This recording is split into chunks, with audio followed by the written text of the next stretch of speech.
Our next presentation this evening is our opening of schools report from our high school. So I would like to invite up Matt Mello and Dr. Letitia Payne.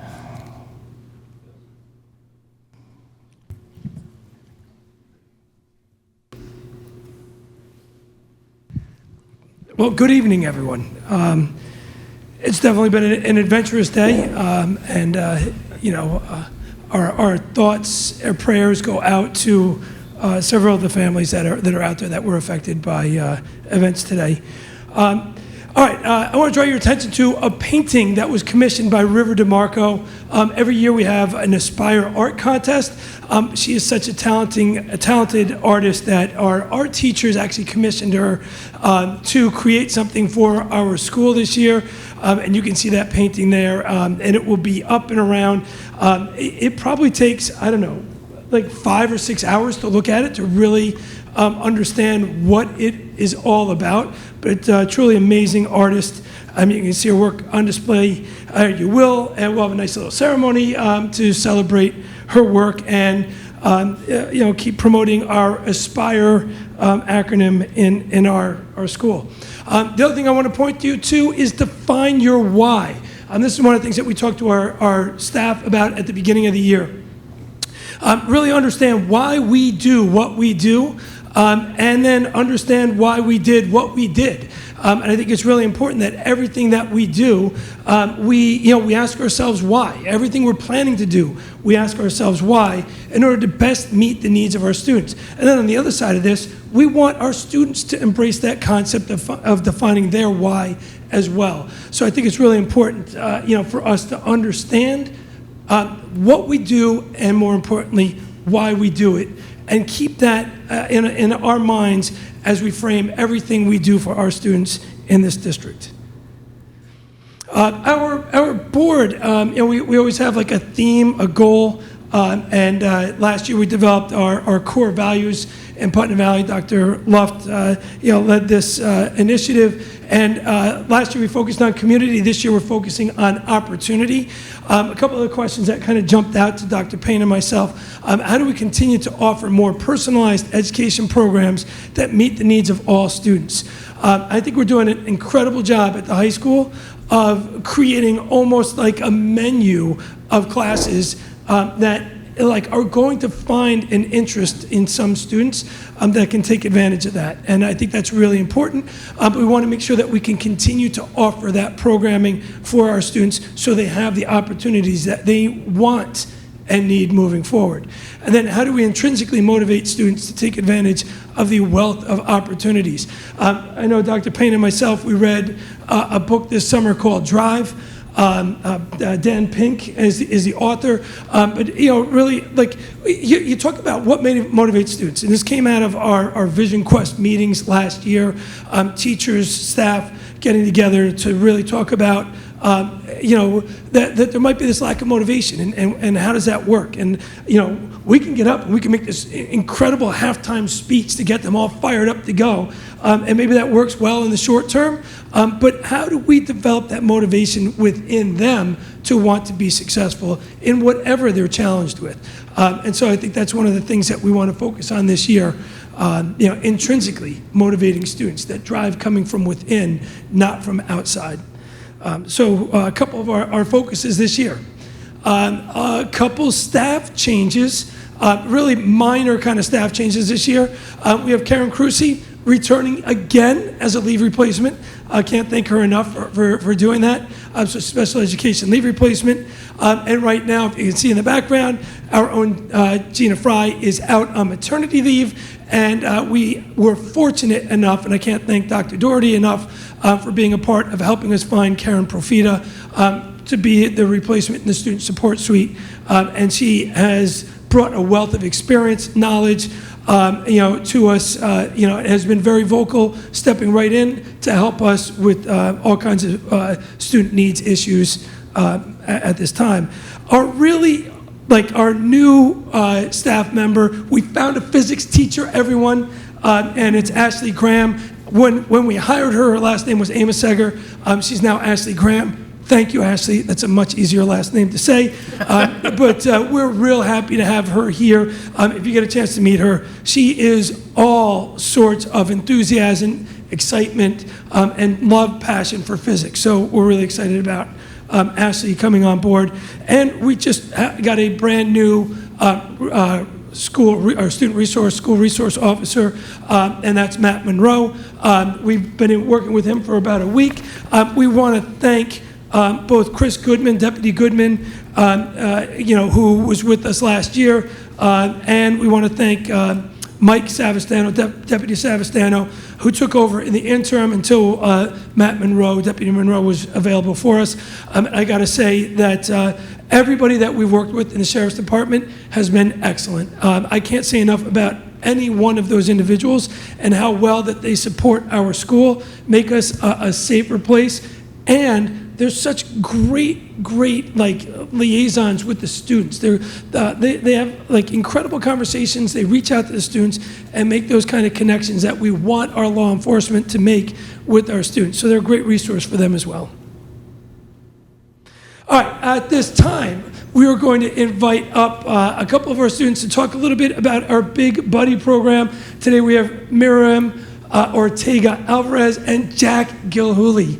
So they're going to come on up and speak a little bit about our Big Buddies program.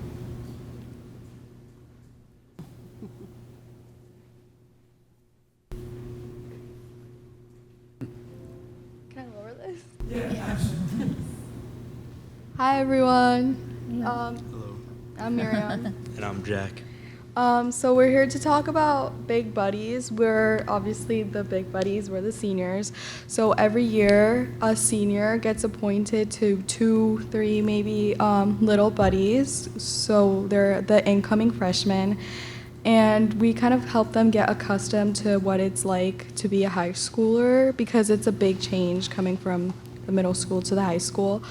So we start actually with training our junior year. So we have an interest meeting we have to sign up for, and we complete a survey which asks us like our interests and like what we do as hobbies, so that they can pair us up with a little buddy that we have a lot more in common with. And then over summer we come in and we talk about what the school year is going to look like, how we're going to help them, and we decorate their lockers, which is super sweet. It feels very welcoming when they come in. And when we get to the start of the year, we pretty much just check in on them. Well, they have their freshman day, which we have to go to for half the day, and we show them around the school where their classes are, to meet their teachers for the first time, so they can get like accustomed to who they're going to be with for the rest of the year. And then maybe 2 weeks into school, we check in on them in their free period to see how it's going, and if they have any like questions so far throughout the beginning of the year and how we can answer them. And we usually, every big buddy tries to check in with their little buddies at least once a week, see if they have any new questions or problems that have like appeared that they need help with. And yeah, us big buddies, we try and keep in touch with them as much as we can, just to make sure they have the best freshman year that they could have. Yeah, and I think it's actually great to have this system set up, because it can be really scary not knowing like how you're supposed to act or what you're supposed to expect once walking into a place. So I think that just having someone who's already been through that is just great. Like, they can give you all the knowledge, they can help you like know what clubs like might interest you, or like just little details that they've learned throughout their journey. Got a quick question for both of you. You both had big buddies when you were freshmen. We Yep. did. How was that experience for you? It made the transition a lot less scary. You know, you had them checking up on you, and then also like there were some like arranged meetings sort of set up. Like, there was one time we had like pizza with them, so we had like talk time to talk, like not just about school, but like just bond with them, feel like we're not alone. Yeah, pretty much the same thing. So we have someone that has been through the whole experience that we could look up to, and if we needed help, we could go up to them. So that's how we felt. And then now we're bringing that to our little buddies this year. And if you were, if you weren't able to see your little buddies, you could also email them just to make sure if you're not able to see them in school, so you give them all the help they need. I think that's so cool that you pay it forward. You know, you had big buddies, and now you're returning that favor to the incoming freshmen. I love this program, and you're two good representatives of it. I applaud you, really. Thank you. Excellent. Thank you so much. When we, for the IB CAS presentations, we hear a lot about the Big Buddy program, and I love it. It's like I love how the kids are so involved, the students are so involved. I know you're not kids more, you are to us. But thank you for all you do, and thank you for coming here tonight to speak to us. Of course. So. There are so many of you that have volunteered to do this, and as the mom of a freshman this year, I sincerely appreciate it because I think I had a little bit more anxiety about high school than she did, but she had this layer of support from all of you. And my question to you is, like, what motivates so many seniors to want to be a part of this? Because obviously it's super popular and people look like they really want to do it and they're excited about it. What do you think about the program motivates you guys as seniors to want to do that for freshmen? I think it's mostly about how we just feel empathetic. Like we just know how, like we've been there and we were like, Yeah. I know like we're the ones that had been there the longest time before since, like compared to like sophomores, like we've been there longer. So it's like we can do something with the information that we've learned. It's not just like knowing it and then, you know, just using it for your own benefit. Like, I feel like it's just truly just wanting to help out others feel more comfortable and safe in our environment that we have grown to love ourselves too. That's awesome. Thank you. What does your shirt say? I can't. Big buddy. It says Big But Buddy. what's that? Big Buddy. Oh, Buddy. We Okay, planned I thought it was this, saying something across actually. it. Okay. Okay. Great job, guys. Thank you. Thank you. Great job. Thank you.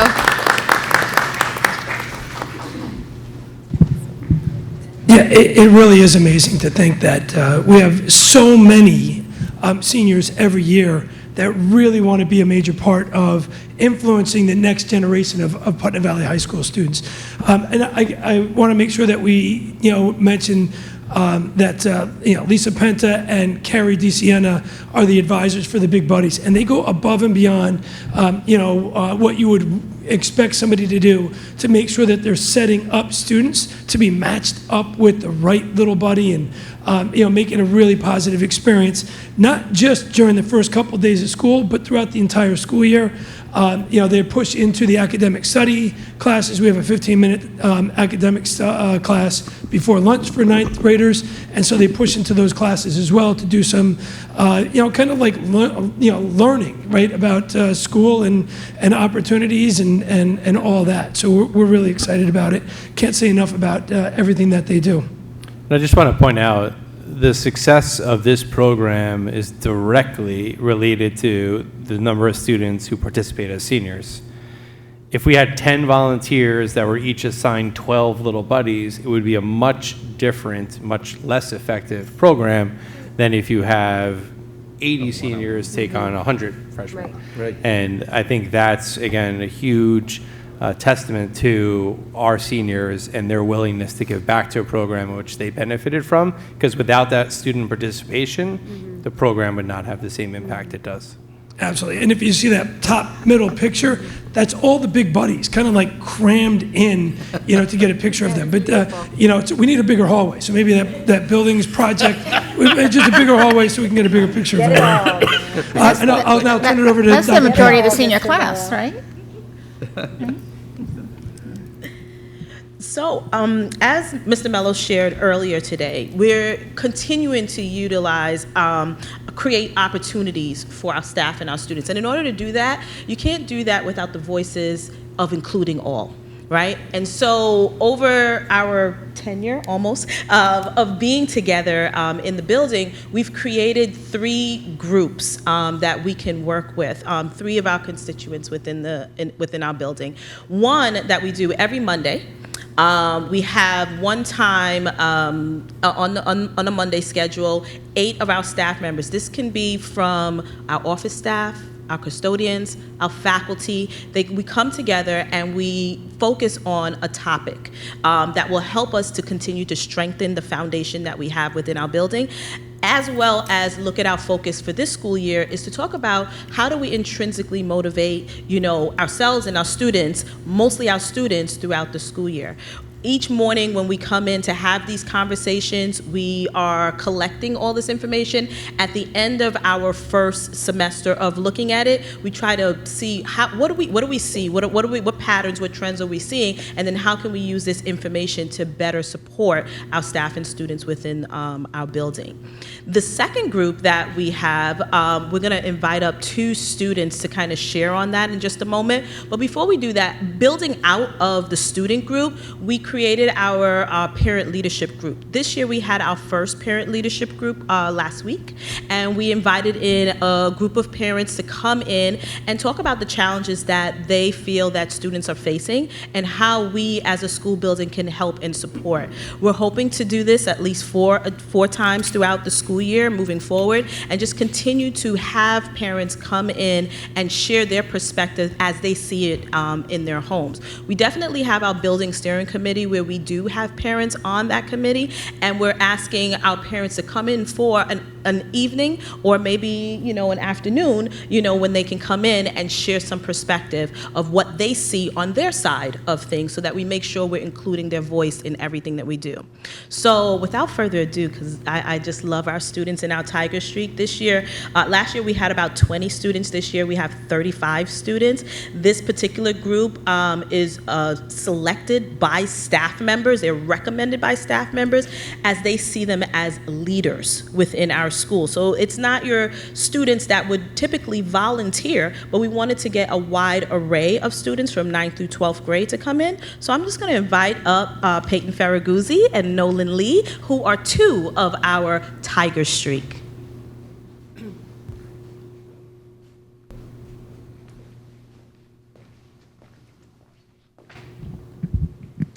Hi, my name is Nolan Lee. I'm Peyton Ferraguzzi, and we are the junior president advisors of Tiger Streak. So a Tiger Streak, the reason we're called Tiger Streaks is because a group of tigers is called a streak, and we're Putnam Valley High School's student-led advisory group. So Tiger Streak is consisted of hand-picked student advisors from grades 9th to 12th, and we also have help from our staff members, like administration and school psychologists. During our monthly meetings, we discuss things that could affect both individuals and the school as a whole.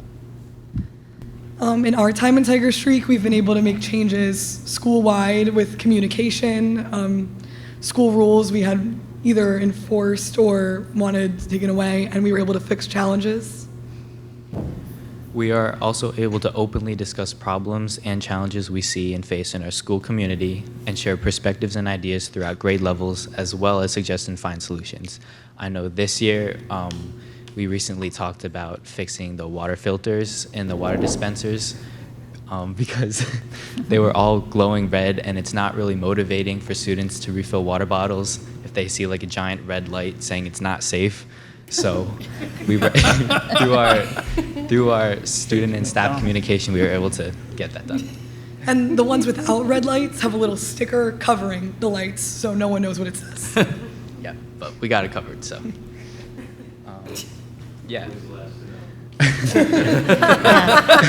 The reason we're laughing is Dave Spittle's sitting here, like hearing this. So.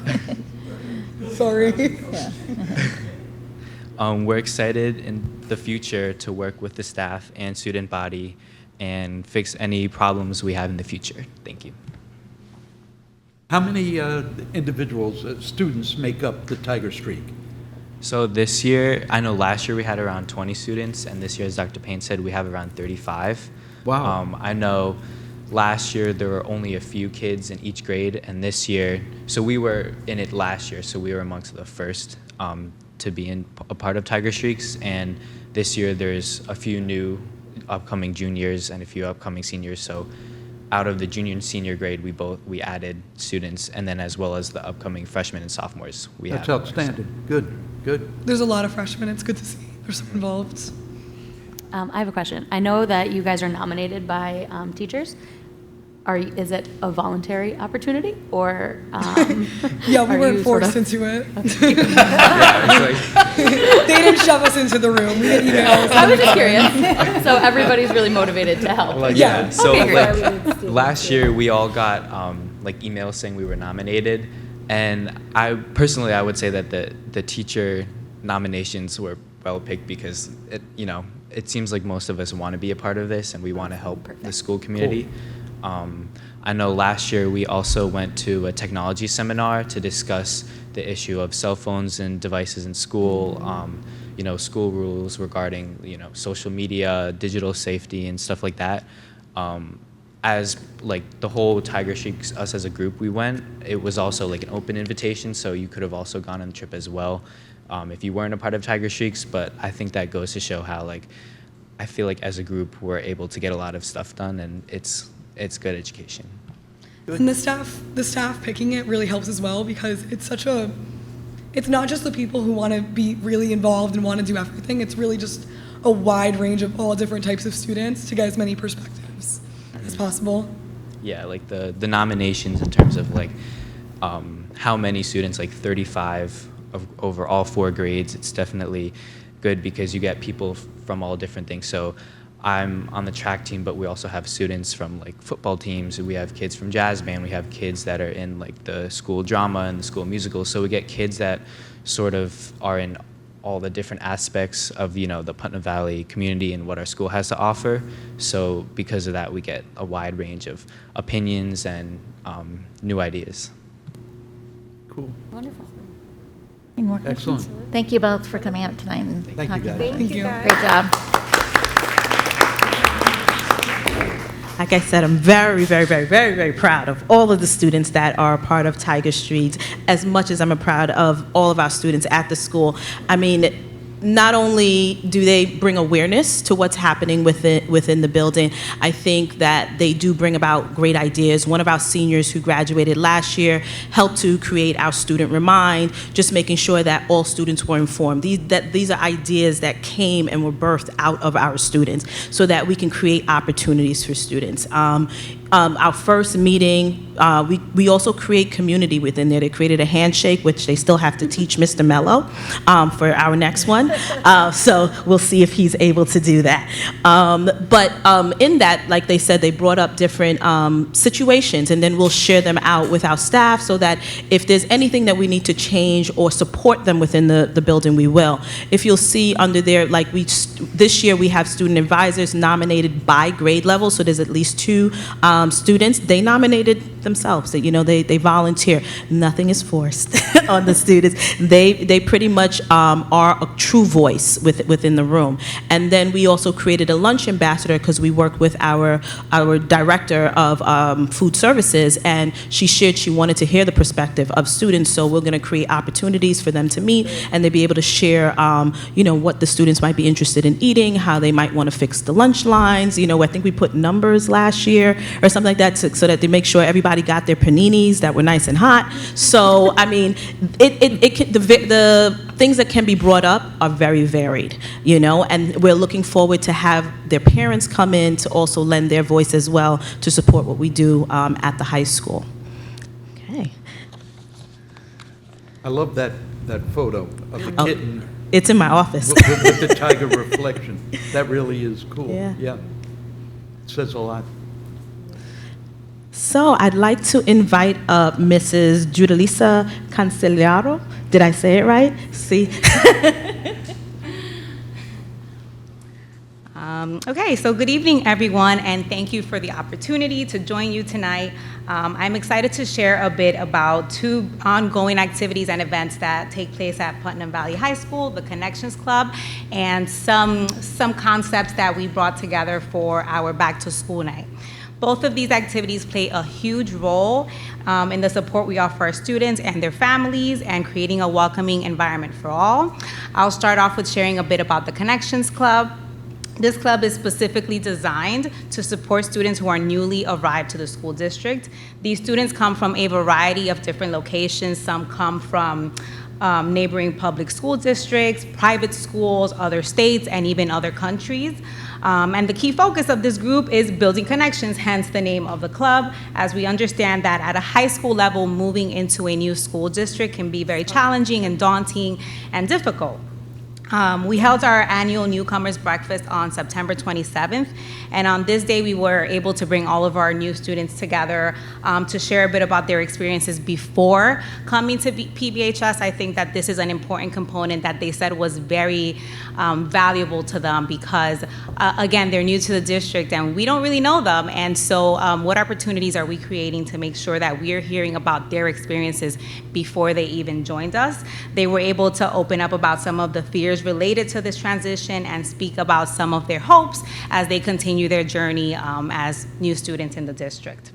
This breakfast also included student club reps that were able to share about their clubs and activities that they're a part of and offer some words of advice to our newer students. And interestingly enough, which was not planned, a lot of the student reps that joined us that day were students that were at some point newcomers to the district. That's why this just happened by chance. And so that was kind of like a neat connection for students to be able to make while we met that day.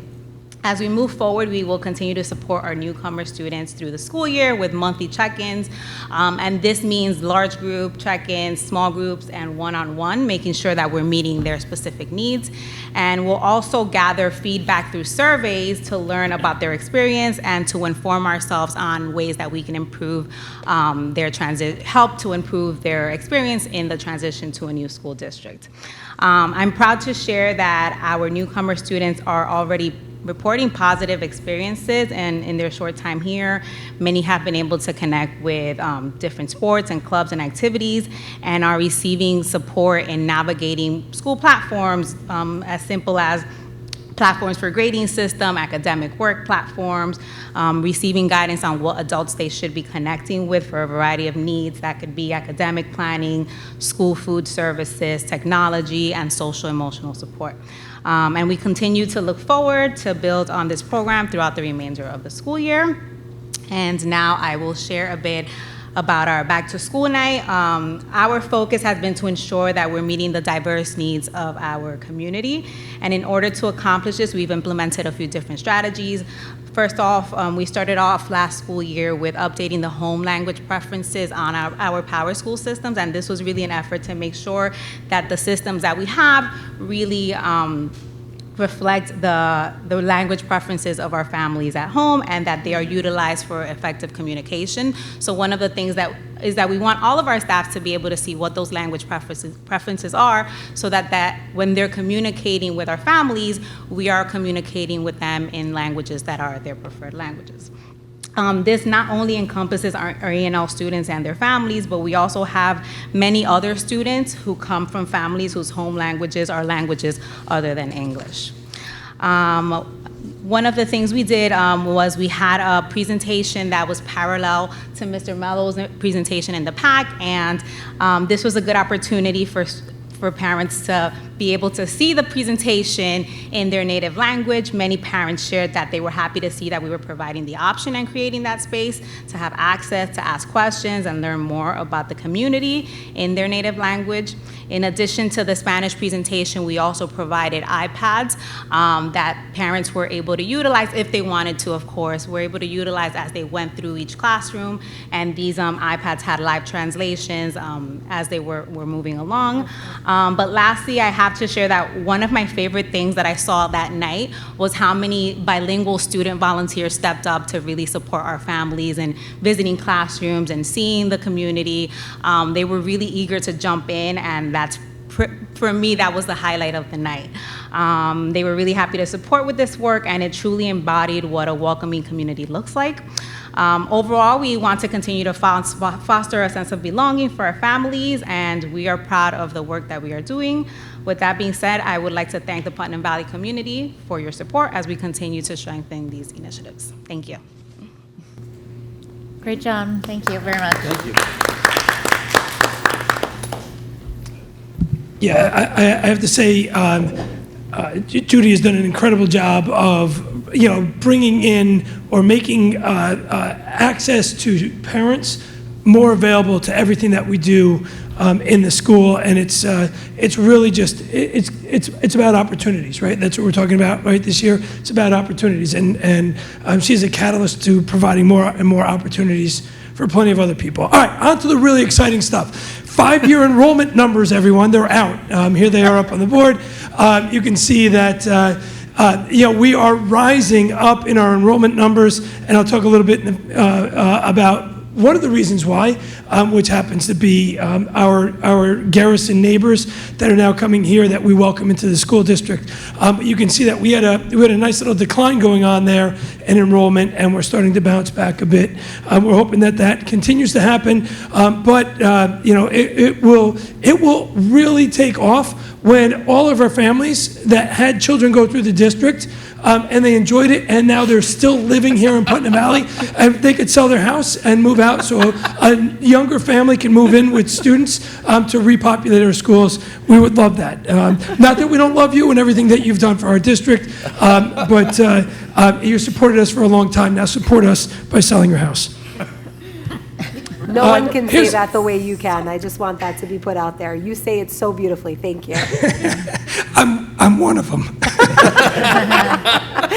I'm No, I wasn't going to say that, but Yeah, It's a great place to be. quick about enrollment numbers? We hear chatter about a lot of students leaving for other schools or for homeschooling, et cetera. Can you speak how that doesn't show up here? Yeah, How it's not- I don't think, Yeah. that's not the case. It's not, the numbers of students that opt to go, private school, has not increased, the statistics there have not increased at all over the course of time. Homeschool is, again, it's very, very steady as far as homeschool goes. There was a spike in homeschool, obviously because of the pandemic, but that has gone down, in the last 2 years. Thank you. You're welcome. BOCES, I know, Mr. Oliverio loves this part. He's an incredible advocate for all of our BOCES CTE students. And, the one thing that I want to point out is that 77 students are now going to BOCES, where you could see last year it was 67. So it's increased by 10. We have a lot more students taking advantage of all the programs offered at BOCES. And here's kind of a breakdown of everything that they are enrolled in at Putnam Northern Westchester BOCES. I'm not going to read all those off to everybody, but if you want to take a quick picture, go ahead. Matt, last year you had a young lady come before us to talk about her BOCES program, but also the academics that she was taking at Putnam Valley. Could you arrange that again sometime later in the year? Yeah, absolutely. I would love I think that. what kind of gets lost is that, these students go to the tech center for all these different specialized. And again, we want to provide that specialized opportunity Right. for every student. Right? We don't have a culinary course. I don't know. I'll look into IB and see if they have one. But we don't, so be able to provide that opportunity for a student that's their passion, I think is really incredible. But it doesn't mean that they don't excel in the classroom as well. Exactly. A lot of those students that are taking BOCES classes are also taking IB courses as well here at the high school. So, I know we have talked about a student last year in IB Music who, a BOCES tech student and was taking IB Music, and Mr. Odell was, he was like one of the most passionate IB students that he has ever had. It was really refreshing to see, that student find a course, a challenging course at Putnam Valley in an area, a field that he was really into, music, really good guitarist, and it really just, it enabled him to grow in so many different ways, but he also took advantage of that opportunity. Of the tech center as well. Yeah, if you Absolutely. could bring another representative in, that would be just awesome. All right, Because well- it really, that word going out there that you can go to tech center, get a specified skill, but also be great in your academics.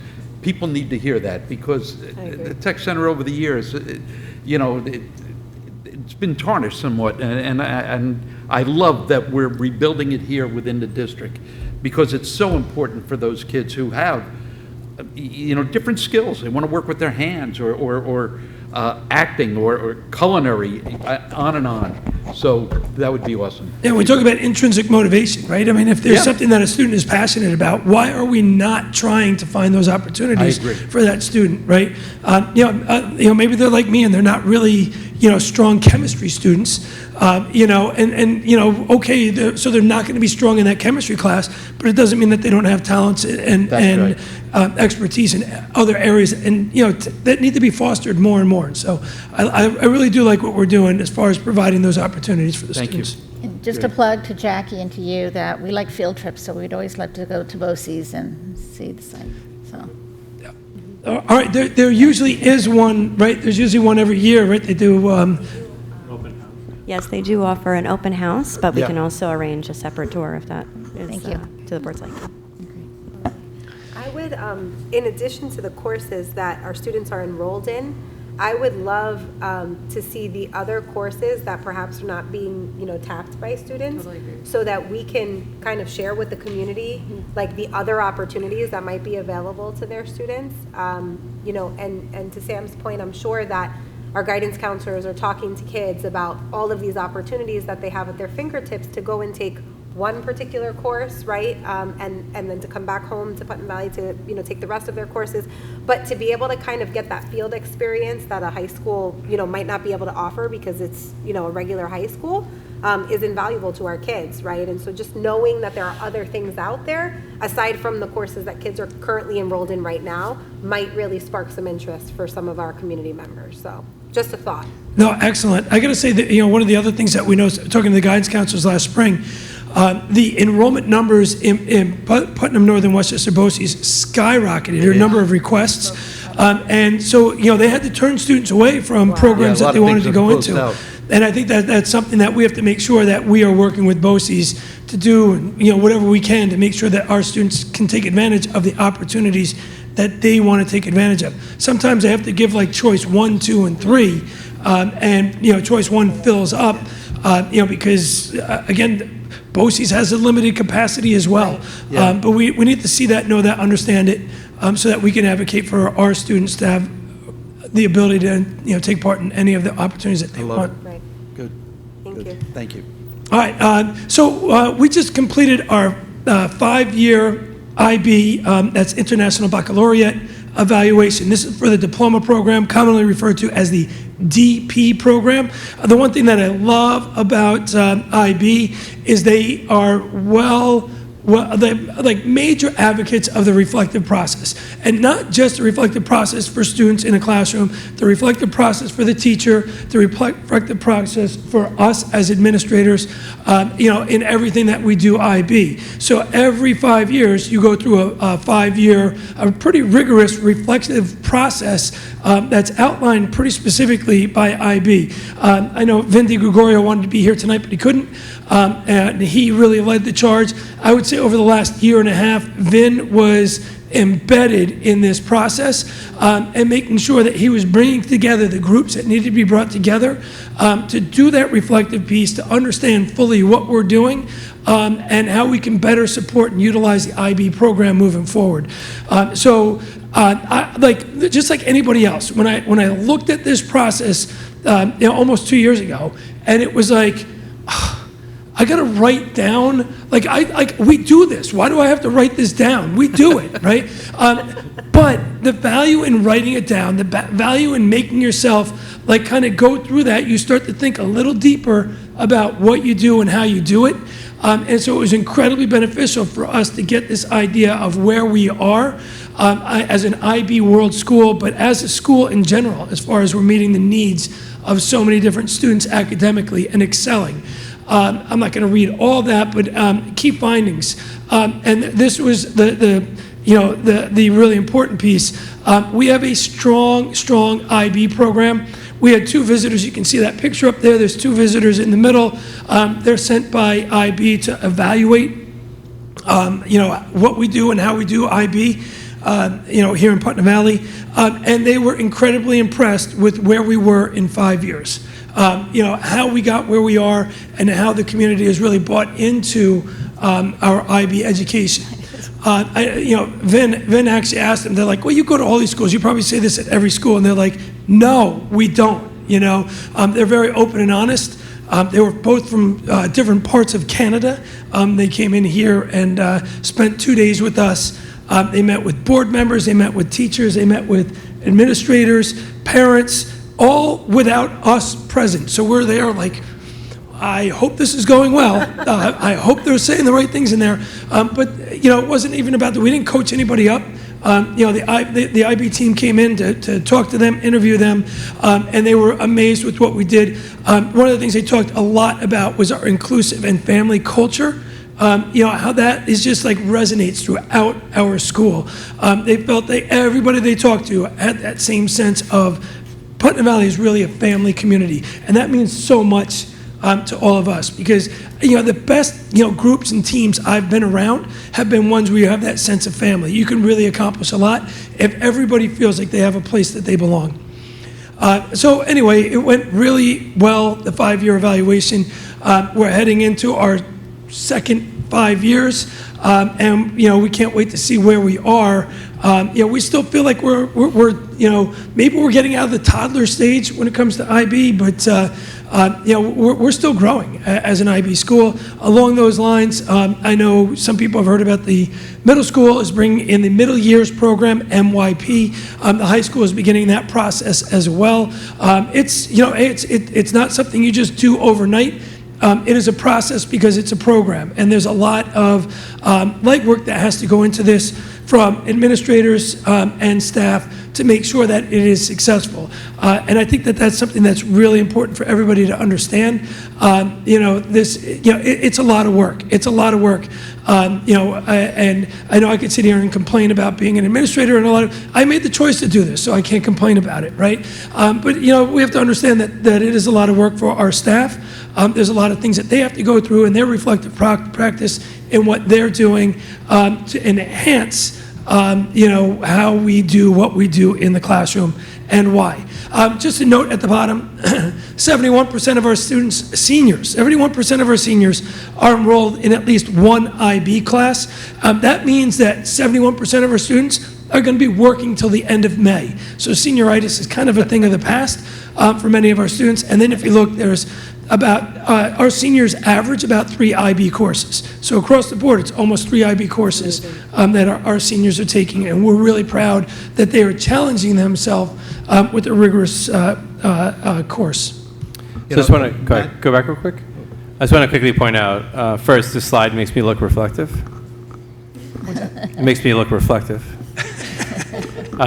No, this was actually a tremendous, I think, learning experience for us. The 2 visitors who had come in have a tremendous background in IB, and I know on several occasions they were like, are you sure this is your first 5 years? Like, it had been a process that we were through many times. But I also think it was a process that recognized the tremendous work that has gone into establishing a program which is still considered new for us here in Putnam Valley, and the fact that these 2 individuals travel the world doing these evaluations and had such positive things to say about Putnam Valley, I think in many ways was justification for all of the work that went into it. So I want to compliment all of our teachers for making this all possible, but I do want to especially recognize the efforts of especially Vin, who I know did a lion's share of this work for the reevaluation, but also Matt and Letitia and the others that really participated. I had the opportunity to see much of this, these artifacts on their way out, and it was volumes and volumes and volumes of paper and writing and reports and reflections and analysis, and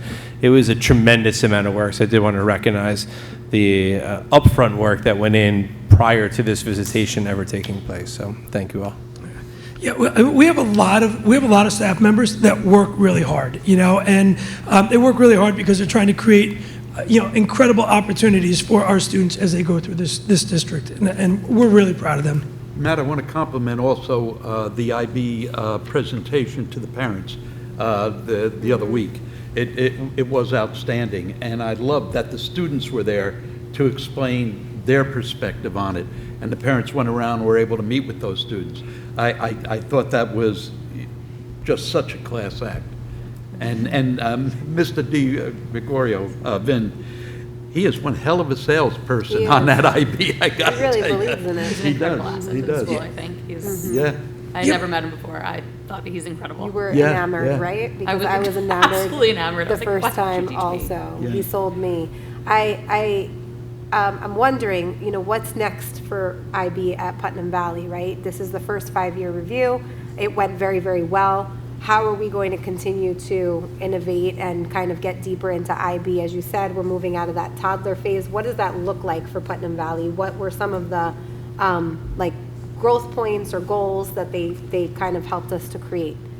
Yeah, so, here's one great thing about IB. Every one of their every 7 years, the curriculum is revamped. And so there's, that's staggered, but, so there's nothing stagnant about IB.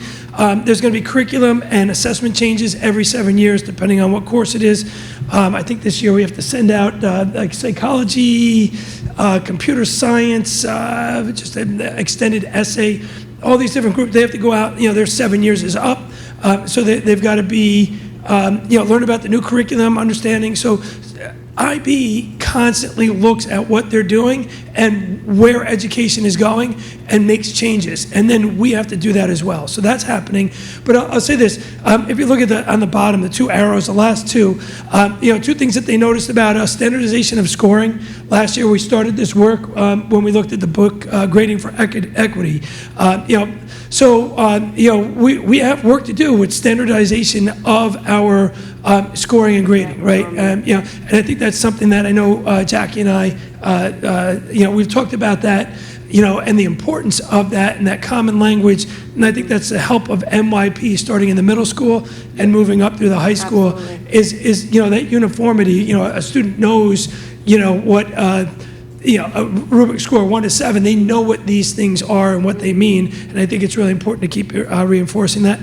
And then they also talked about horizontal teacher collaboration time, making sure that, it's not just, IB, the diploma program, we have one teacher teaching psychology, one teacher teaching physics. So it's not like you have a whole group of teachers within a department teaching the same course. Right. You really only have like one teacher teaching that course. So being able to look, horizontally, across that grade level, year 1, year 2s, to understand what people are doing, that conversation is only going to make us better moving forward. Great, thank you. You're welcome. I have a comment. I have been enthralled with IB since the moment I heard about the complete shift in it, but I wrote down a couple of statistics that I learned from your thing that I thought I was just so impressed with. First off, only 938 of the approximately 24,000 public schools in the United States offer the diploma program. Putnam Valley is one of 938. It's less than 1/5 of the high schools offer this diploma program, and it's incredible that our little teeny district offers it. One of the other things that Vin said that I was just, again, enthralled with was that people are calling him from other countries and saying, "Hi, we're moving to the New York City area. We're looking at schools that offer IB, and your name in Putnam Valley, little tiny Putnam Valley, came up, and we want to come to your school. Can you get us in for, a tour?" And I think that's just amazing. I think I'm just so impressed and proud of the work that you do and the school does. Yeah, thank you. Thank you so much. And one last thing I'll say about Vin, I think he exudes passion, right? You can tell that he is extremely passionate about what he does, and he really believes it. So I think that's so important when you have a program as vast, intricate as the IB program can be, and the amount of supports that students need in any different way. And you need that person that's passionate. The students know that he's there and has their back, and we'll support them however we can. And one more thing. He also, the offerings are so diverse. I think it's incredible. I never knew that all of these courses were offered in IB. I think if people are watching, this is also a valuable thing to know. Things like biology, chemistry, physics are offered in IB, but also things like dance, music, visual arts, film, sports, exercise, and health, and computer science are offered. Yeah. So there's really something, like we were talking about the BOCES, there's also something to be said about what we bring to IB, that there really are so many offerings. Yep. And they can work hand in hand. Yeah, and I'll throw business management in there again. We recognize that we had a lot of students going off to be business majors. Oh, and business. And so, Sean Gilroy brought in business management, which, just another one, right? To prepare those students heading off to, college, give them that taste, that flavor of, what business courses in college are going to be like. So it's great. Yeah, Thank you. great. Excellent. So glad you spoke, because I was like, we had a long conversation that night. So next, obviously, education has a lot of acronyms, and this is one of them. However, it packs a punch. This is MTSS, Multi-Tiered Systems of Support. Systems is the key word in here, is that how do we build our systems to support students? Not just for remedial support, but also for enrichment. I spend time talking with Vin, I spend time talking with all of our teachers to say, how can we support all our students in all that they do? Whether it's authentic science research, IB, BOCES, what do we need to do as a school building to help and support them? So over the years, we've been building upon our MTSS programming and how we work it within the high school. When you think about MTSS, it was mostly researched back in the day, mostly for elementary schools, and then build on to secondary, but there's not so much research when it comes to like high schools and how do we best support high school students in the diverse opportunities that they have, and sometimes those classes are singletons, right? So how do we do that? I was happy when I came here that they had an achievement center already built into the system, and what that program has done and is continuing to grow to do is to be able to support any and all students within the program, both not both, but academically, behaviorally, as well as social emotionally. I think when it in its original inception, it was really supporting social emotionally. There were trips involved. One of our teachers, takes kids, to WCC and DCC too. And so they're able to talk about how you can look at your studies and then be able to see where do you want to go beyond. Let's make a plan. Let's talk about your goals and objectives. So they have a point teacher that they can sit and they can have conversations with about what they are doing for the future, as well as students who might need some remediation within their subject areas and support in time management. The teachers can help to organize and structure them and create collaborations between the Achievement Center teacher and the actual classroom teachers that are teaching the content in there.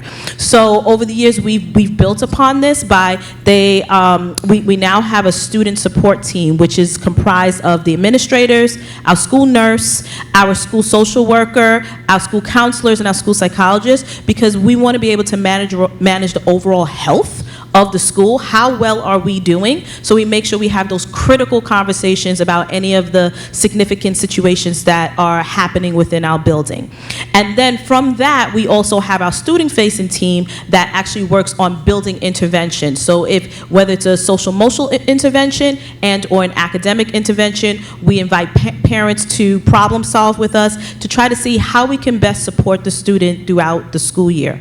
One of the conversations I had with Vin when I first came here was when students were working on time management, and we had a workshop. He and I are talking about like how we can build that even more. So it's growing, and like you see up there, not that it takes a village, it takes a valley. So we try to incorporate everybody within our building to help and support our students. Excellent. Me again. So, cell phone guidelines. So we all know that cell phones has been a topic of conversations throughout, many school, district, state, and we created guidelines last school year. And obviously, when we first started out, it was not well received by the students. They're like, what do you mean I can't turn on my phone? I can't talk wherever I want to.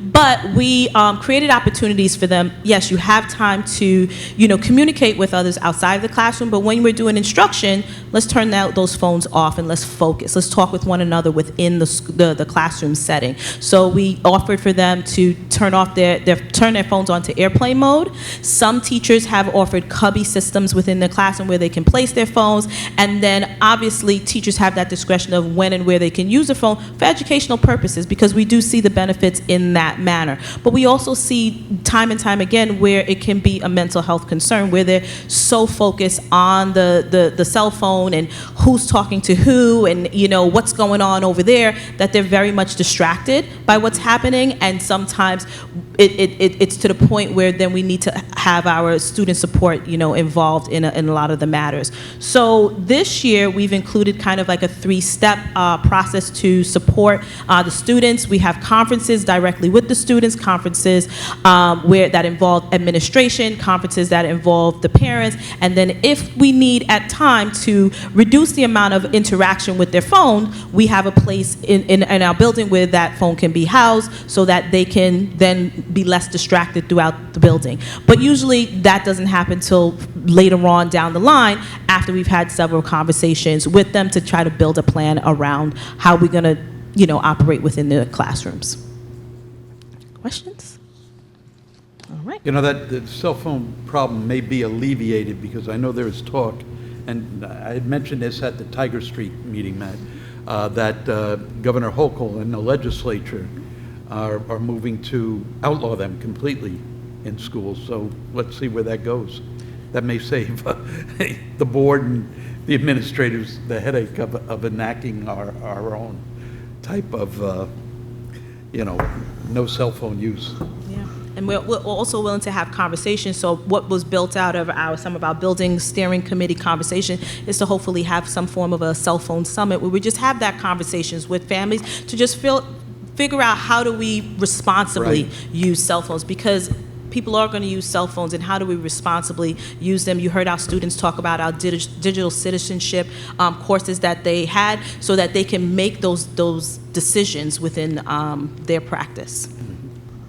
I know I've seen that photo before, and I always thought we just picked on these 2 girls. I just finally took a closer look and realized every kid in the photo is on their cell phone in the entire room. Yeah, except for Vin, who's standing there. Just, I'm like, this photo was staged. Yeah, I staged that. I went in there. I'm like, hey, everybody just act like you're on your phone. So we'll see how it goes. Yeah, I was actually just at a conference this weekend, and you know, one of the things they talked about was Governor Hochul, and that somebody was saying they think January 17th there's going to be something passed saying no cell phones in school. Yeah. I don't know. I think that goes into effect in September 2025. Right. But you know, it's coming. You know, so and I actually saw there was a school district that has a complete cell phone. You know, no use of cell phones throughout the day, and they did a presentation and they said that discipline went way down. Yeah. Social emotional issues went way down. I mean, there's just so many things that were associated with it. They talk about FOMO, right? Fear of missing out is like the big thing with the cell phones. And everything that happens with the cell phones is kind of conditioned for you to grab it and look at it. You know, we don't allow children to smoke in schools, right? Because it's detrimental to their health. You know, cell phones are detrimental to their health. We see it, we know it, we understand it. And so, you know, children need time to learn how to utilize. I'm sorry, I got a call. That was good. They need time to utilize, right, or learn how to utilize this great tool. All right, Garrison, our Garrison students, I got to say, we are so proud of this, so happy about it. You know, this year, of the 22 students that moved up from 8th grade last year, 13 of them are here at Putnam Valley. Last year, we had 2 9th graders. 2 more came over this year from other school districts. So we are really, really happy that Putnam Valley is so appealing to students from Garrison, and we want to make sure that we keep it that way. So we're trying to do more and more to build connections with the Garrison you know, community, so that, you know, it's like, hey, you know, Putnam Valley is your community as well.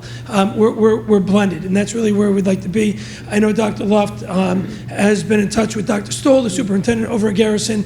He was supposed to come in today to tour the building and meet students, and I know Dr. Luft and I will be over in the Garrison district doing some presentations there as well. So we're really excited about this.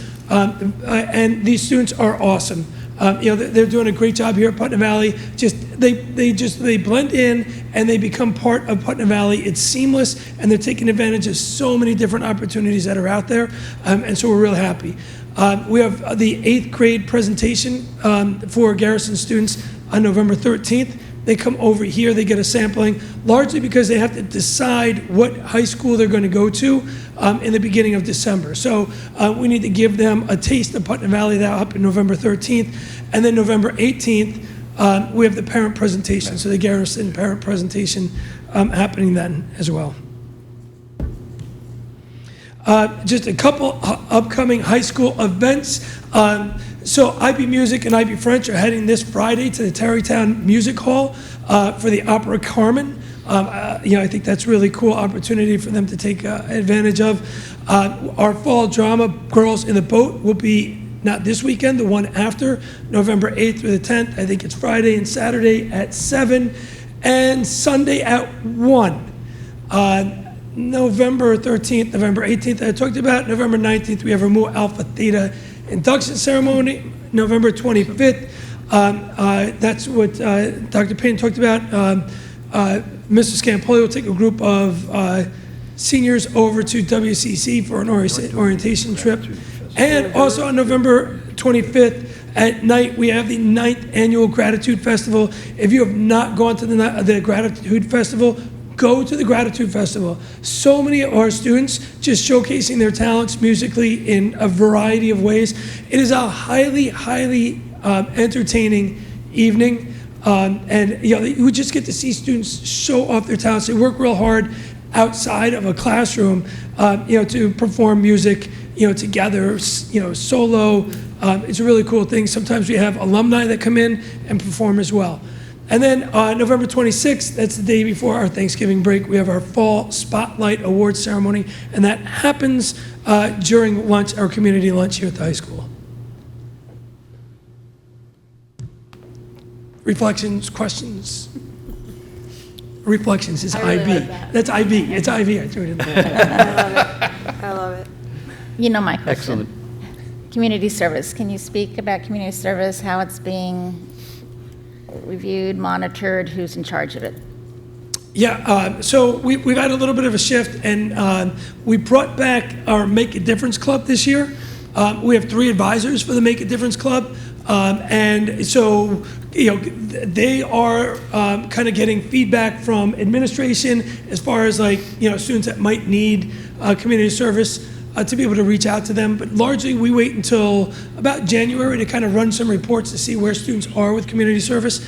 And at that point, we can now look at, we start with our seniors, to get an idea, all right, who needs to get stuff. A lot of times, they forget to put their community service in. We're using Passport for Good again this year. We're hoping to move to something that we can use in-house in the future. So we've been working with Mike Lee and the tech department to develop our own kind of program for students to account for community service. One of the knocks on Passport for Good, P4G, is that it's too cumbersome. There's too many things going on, too many bells and whistles, and it's not just students just want to be able to go in there and enter. Teachers or advisors want to just be able to go there and approve instead of having to try and weave their way through all these other things that are nice about Passport for Good, but just complicating what we need to do. So we're looking to move forward in the future our own system that can be housed in Power School, and I'm anxiously awaiting to see what Mike Lee drums up for us, but I'm sure it will be really good. So we really January is a time where we start to focus on community service hours and where people are, and basically it starts with running a report on every grade and the hours that every student in every grade has, and then starting with seniors and backtracking from there to reach out to students. Like I said, we have the Make a Difference Club, and one of the things that they're focused on is creating volunteer opportunities for students to take part in. So does the Make a Difference Club advisors monitor all students? No, it's you yeah, two, Dr. okay. Payne and I monitor all Okay. students, Just make so sure. it falls under our. They are more like the support to help them find community services Okay. and ensure that they are, finding those opportunities and being able to be a part of those opportunities. And then we kind of track and monitor the contact hours. Right. And to confirm 40 hours? 40 hours. Yeah, Yeah. everybody's got 40 hours now. So there's no COVID, Right. I guess, breaks for The that. COVID break. Yeah, but That is a report also that we asked Dr. Luff for. I don't want to say frequently, like monthly, but we are also monitoring it from the board level, so. He's aware because I have to ask him for it. Exactly. And I got to say, one of the things that's really fascinating about it is the amount of students that far exceed the amount of Definitely. community hours. Hundreds. There are definitely ones that it's a struggle with, and it might be a struggle with, for several different reasons. They might not have the support at home that they need, for the community service, and that's where things like Make a Difference Club come in to help support them in that need, for community service. I don't think it's because people don't want to do it. I think it's really about making sure that you create the opportunities for them to do it. Right. Thank you both. You're welcome. I think the community service piece is a really good opportunity for kids to learn how to plan, right? 40 hours. How do I figure that out on paper so that I can actually make it happen? It's a pretty big goal. And if those students want to supersede that number, right, that's an even bigger goal. So being able to kind of plan a timeline, I think, is something that our kids really need to know how to do so that when they get to college, they understand, like, I have these assignments due and I have to be able to pace myself. And I think IB does a really great job of kind of preparing them for those pieces of college that we're now seeing kids come back and talk about their stories, about how they were well ahead of their peers just in how to do things like college and whatever other opportunities they explore. To that end, I think that with the cell phone piece, I just want to go back there for a second. It makes me a little nervous in all of education that we're going to just tell kids you're not allowed to use your cell phone during the day, and that's how we're going to keep you from using your cell phone. For me, it's more about teaching them the balance of life, right? They're going to go home and they're going to use their cell phone. If they're binging on their cell phone, there is a possibility that things may get worse before they get better. So just in thinking about unintended consequences of this conversation, as we look at our students who are digital natives, right? We're digital immigrants. We weren't born with all of this around us. My 5-year-old knew how to swipe at like 6 months old. And so, it's a different generation, and we have to remember that while there is so much research out there or coming out now about the effects of cell phone usage when their little brains are just not ready to receive it yet or ready to handle that level of responsibility, I think we also have to partner with parents to be able to teach our students about balance. Just because you don't get to use it during the day doesn't mean that you go home and use it for 5 hours. And when you're out of high school, it doesn't mean that you're also on it all the time because you can be, or during the summer. So I think the balance conversation is probably something that is also embedded in IB, and how to really, again, just balance your life, balance your time, balance, all of the things that happen in life. But just to say that students are going to be asked to turn off their cell phones, I don't think solves the issue. I think it solves like the Band-Aid of the issue for school right now, but we've got to work with home, because I do think that there's a significant home piece there as well. That shouldn't just fall on the school to teach a student, about balance, but we have to really just keep that in mind. And then just the last piece that I wanted to ask is, not tonight, but if we could highlight some of the internship opportunities that might be available to students in our high school, that would be awesome.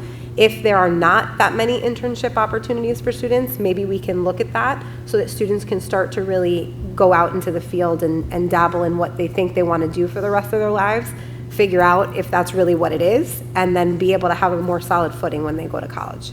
Yeah, I love that you brought that up, because I think that that's something that we need to create more opportunities for students to be involved in internships, especially like 11th, 12th grade. At this conference that I was at this weekend, I listened to 2 people speaking about the college and college and job fair that they put on at their high school.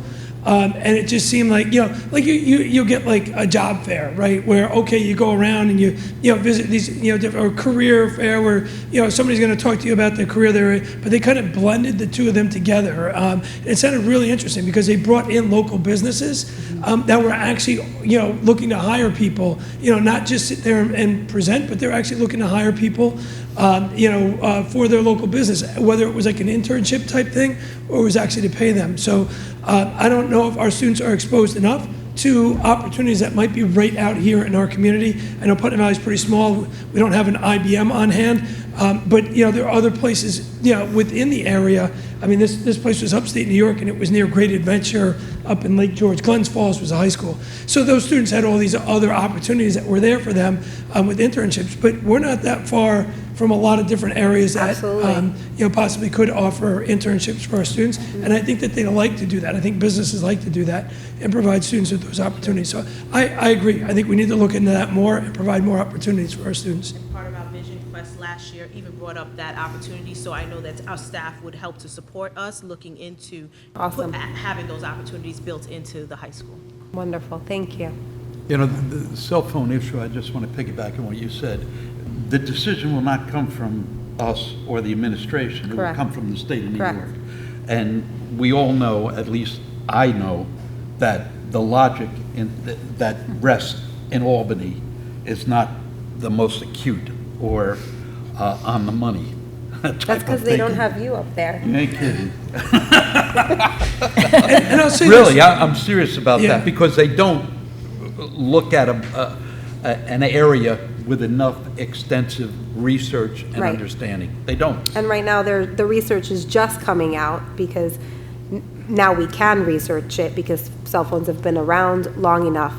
And unfortunately, when these mandates come out, I don't think the mandate is a bad thing at all. I think that we need to be cognizant of what unintended consequences of just shutting it down might be. Now, one thing that I will say is thank you for being so transparent at back to school night about what the expectations were for cell phones. I appreciated that wholeheartedly because it just allows school and home to be on the same page so that, our children are not trying to tell us one thing and it's really something else. We want our kids to be focused during the school day. We want minimal distractions, but there's always this, when they walk out of the building, right, there's the home piece, and then there's the piece of them being independent, right? And so how do we make sure that they're well-equipped to be able to navigate life when the people in their lives right now are no longer there helping them in the capacity that they are now, right?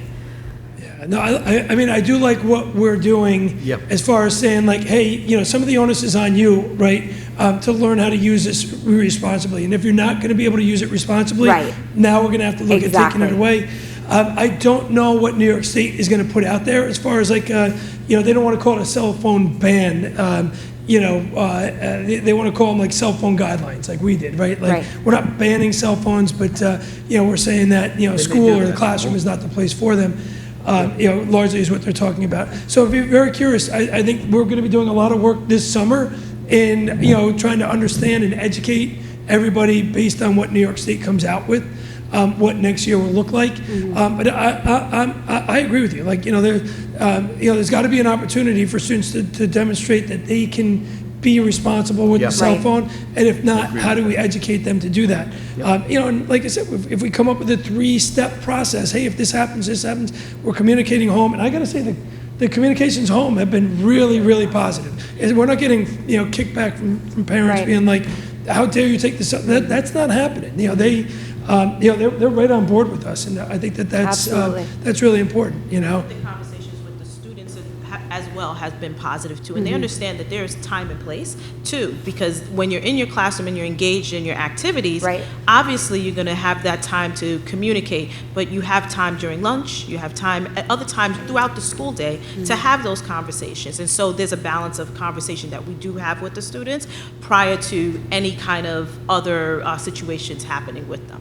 Right, and I think that's really important. The way that you guys rolled this out this year, this is a topic of contention for some people, right? And I think that everybody's new to this, so we're all trying to figure it out. But the way that you rolled it out, in that students, just so that the public knows, students get to keep their cell phone while they're in class. They're on airplane mode. And in the interim of changing classes and at their lunch period, they are allowed to use their cell phone to do whatever they need to do. Check their texts, whatever they feel they need to do. So it's not the complete shut off when some students, not all, have been completely engrossed in using that cell phone. It's like, ripping it away from them without a little bit of a transition. You all didn't do it that way. And I think that that's really good because it's teaching kids you can still check in and not have to be on it all day. Right. So again, just kudos to you with the process that you've implemented, because I do think that it's challenging at the high school level to do that. And you really have done a tremendous job. So thank you. Thank you. The other side of this is being able to reach the parents, like you said. You Right. know, so the students are here. We can talk to the students. Nobody wants to be the bad guy, right? Parents don't want to be the bad guy at home. So, and teachers don't like they're there to teach a class. You know, they didn't go to I don't know if there's an education class that's, you know, taking cell phones away. There's no education class about that. You know, they want to be there to educate the students and dive deeply into, you know, their subject matter. They don't want to have to sit there and fight with students. And Dr. Payne and I have been like, we'll be the bad guys, right? So if there's, you know, like start with the conversation with them, start with the call home, but like when it comes to taking the cell phones away, we'll do, if it's going to be a problem in class, we'll do it. Right. The parents don't want to be the bad guys. You know, teachers don't want to be the bad. We'll be the bad guys. You know, somebody's got to be that person. Mr. Mello's you know, fault. I'm not always smiling. I feel your Sometimes pain. You know. Yeah. So hopefully we can reach the parents. You know, there was a parent that was like, you know, kicking themselves because they can't help themselves from texting their child during the day. You know, like, oh, I checked Power School and the grade went down. I'm texting my child. I'm like, oh. You know, you're just like, you know, now that kid, you know, okay, had a bad grade in you know, social studies, and now you just texted him to make him feel worse, and he's going into his math class. Yeah. And he's not going to be focused on math now because he's all jammed up. And the parents, I just can't help myself, you know. So I think we all need saving, right? We got to save ourselves from our helplessness. Absolutely. On that note, I'd love to add that we have our cell phone summit internally for Putnam Yeah. Valley Which families is gonna next be good. Thursday. Yeah. So we invite all families that Yeah. are interested in learning more. We'll have Putnam County mental health experts present. We'll have an administrator from Connecticut present on a panel to speak, and other panel members. So we welcome everyone. We'll also be featuring parent roundtables so that parents can sit with other parents and hear what strategies they're using at home and how they're managing cell phone use in the house and what rules they have. So that is something that will be featured on Thursday night from 6 to 8 p.m. Good. Next Thursday. Any other questions or comments? No. We're good? Thank you both, and thank you Thank for you. everyone Thank that you, guys. presented with you. We Excellent. appreciate it. Outstanding job. Thank you. Thank you. Thank you.